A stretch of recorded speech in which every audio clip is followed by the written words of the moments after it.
How can we define gene? Definition probably আমি class 11 এও বলেছিলাম biomolecules chapter. I don't know whether you can easily recall that definition. How can we define gene? Gene is a portion of DNA. Imagine this is a part of DNA and this is a particular portion of DNA. There may be certain one or two different portion in this stretch of DNA. So this portion, now what are the peculiarities of this portion? How we can discriminate this specific part from the rest of the part of the DNA, and why we can term this part as a DNA as a gene. Remember one thing, the part of DNA that can only produce any functional protein. Oh, একবারে লাফাবো না, student ঘাবড়ে যেতে পারো তোমরা, ধীরে ধীরে লাফাও। প্রথমে mRNA তৈরি হয়, দেন প্রোটিন হয়। উল্লেখ করে রাখি টার্মগুলো কি বলে।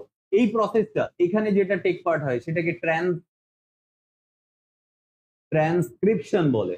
তোমরা নামটা হয়তো শুনে আছো, পরীক্ষায় ক্লাসে আলোচনা হতে পারে। and this process is known as translation, process by which mRNA get converted into protein. প্রচুর এনজাইম অ্যাসিস্টেড টেকনিক, এর সম্বন্ধে কোনো ডিটেলসে আমি এখন ঢুকবো না, কিন্তু একটা আইডিয়া দিলাম। So the part of DNA that will strictly produce or that can produce protein, those parts are known as gene. বাকি 99%, কথাটা মনে রেখো, 99% of DNA is vacant, do not have any functional meaning, they are worthless. না, পুরোপুরি worthless না, এদের আবার use কি আছে বায়োটেকনোলজি চ্যাপ্টারে পড়বো। এমনি এমনি দিয়ে রাখেনি, ভগবান ভেবো না বালির বস্তা পিঠে চাপিয়ে দিয়েছে যা গাধার মতো ঘুরে বেড়া, না, এরও ইউটিলিটি আছে। তবে আপাতত আমরা বুঝতে পারছি ডিএনএ যে পার্টটা ফাংশনাল প্রোটিন তৈরি করতে পারে সেটাকেই জিন বলে। তো জিন জেনারেলি কোনো ক্যারেক্টারকে denote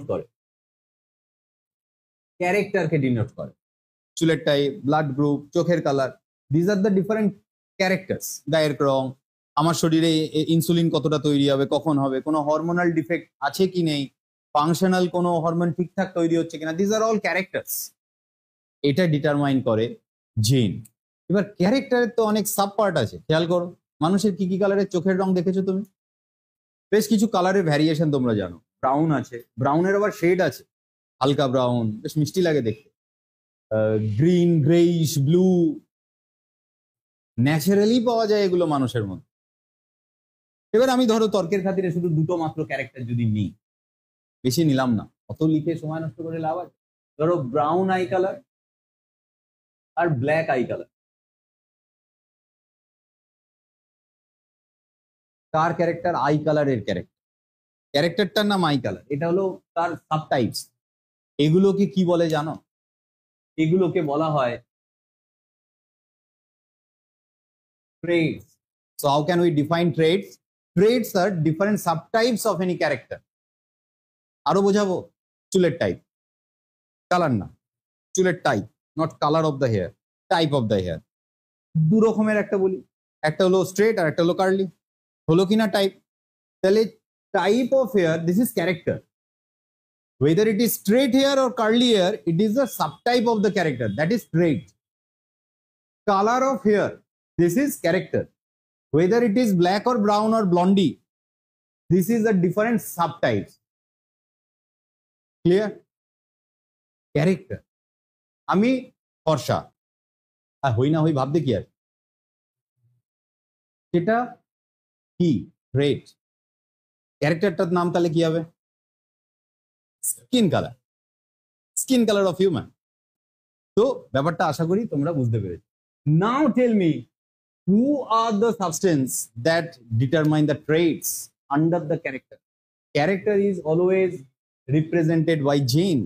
So who will represent the trait? That is nothing but the subtype of character.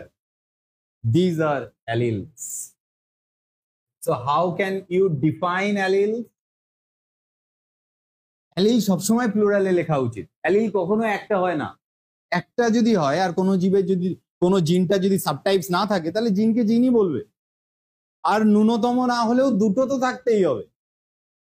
ভেবে দেখো, থাকতেই হবে। সেই ছোটবেলায় পড়েছো না মেন্ডেলের বিভিন্ন ক্রসে capital T capital T capital T small T small T small T. What are those structures? These are these are not only alphabets. They are representative type of alphabets that represent dominant and recessive nature of any gene. And this is allele. Allele are nothing but different alternative forms of a gene. So how can we simply define allele? Alleles are alleles. Plural e bolte hobe sob shomoy. Alleles are alternative types of a gene. A gene. যেমন আমার হাত, এটাও হাত এটাও হাত, এটা এর সাপেক্ষে রাইট হ্যান্ড আর এটা এর সাপেক্ষে লেফট হ্যান্ড। সারা মানুষের রেসের কথা ভাব, think about the entire human race. যদি মানুষের লেজের মতো একটাই হাত থাকতো তাহলে কি আমরা ডান হাত বাঁ হাত ব্যবহার করতাম? হনুমান কি বলে ডান লেজ আর বাঁ লেজ? তো একটাই আছে লেজ, ঠিক কিনা? তুমি right eyes left eyes use করতে পারো। নোজ নট নস্ট্রিল ইউজ করো, right nose and left nose, because you do have only one nose.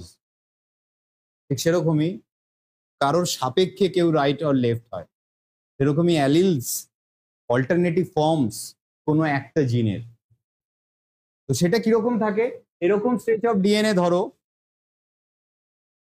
এটাও একটা ডিএনএ। আমাদের শরীরে সমস্ত ক্রোমোজোমই তো দুটো দুটো করে থাকে। আমরা তো একটু আগেই রিপ্রোডাকশন চ্যাপ্টারে পড়ে এসেছি, বলো একটা ক্রোমোজোম আমরা বাবার থেকে পাই, একটা ক্রোমোজোম মায়ের থেকে পাই। তো ধরো একই ক্রোমোজোমে ধরো দুটোই ক্রোমোজোম নাম্বার 1, ক্রোমোজোম নাম্বার 1, সেটার কোনো একটা নির্দিষ্ট জায়গাতে আমাদের শরীরে থাকা, because we are all diploid organisms, কোনো একটা নির্দিষ্ট জায়গায় একটা জিন আছে। ক্রোমোজোমের প্রত্যেকটি ক্রোমোজোমে কত সংখ্যক জিন থাকবে সেটা একদমই ফিক্সড। সেই জিনটা দেখা গেল এই পার্টিকুলার ক্রোমোজোম যেটা বাবার থেকে এসছে তাতে যে জিনটা আছে সেটা টাইপ এ লিখলাম, মায়ের থেকে এসছে সেটাতে হয়তো সামান্য একটা দুটো বেস পেয়ার আলাদা আছে, এ টি জি সি এগুলোকে বেস পেয়ার বলে। সেই জন্য এটার ফর্মটা একটু আলাদা এটার থেকে, কিন্তু জিনটা একই, জিনিস একই তৈরি করবে, এটা ট্রেটসটা কেবল আলাদা করবে। হয়তো এটা থাকার কারণে ব্রাউন আই হবে, এটা থাকার কারণে সামান্য পিগমেন্টেশনে কিছু পার্থক্য আসবে, এটা ব্ল্যাক হয়ে যাবে। যারা আর্টিস্ট তারা এটা খুব ভালো বোঝো, কালারের ডিফারেন্ট রেশিওতে অন্য শেড তৈরি হয়ে যায় না? তো ঠিক জাস্ট সেরকমই, এটা কিছুই না, জিনটা একই, এও যা এটাও তাই, শুধু এটা আর এটার একটু ফর্মটা সামান্য আলাদা।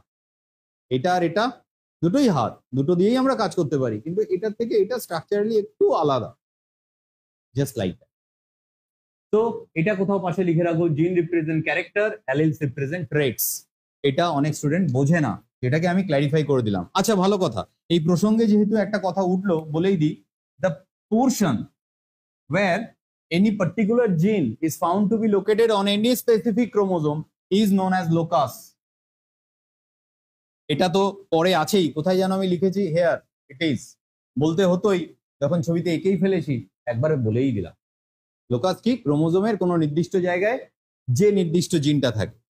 যেমন তোমার আমার প্রত্যেকের বাড়ির অ্যাড্রেস আছে না, নাকি এমনি এমনি ওই অ্যামাজন ফ্লিপকার্ট থেকে ডেলিভারি চলে আসবে? So locus is nothing but the address of gene. Clear?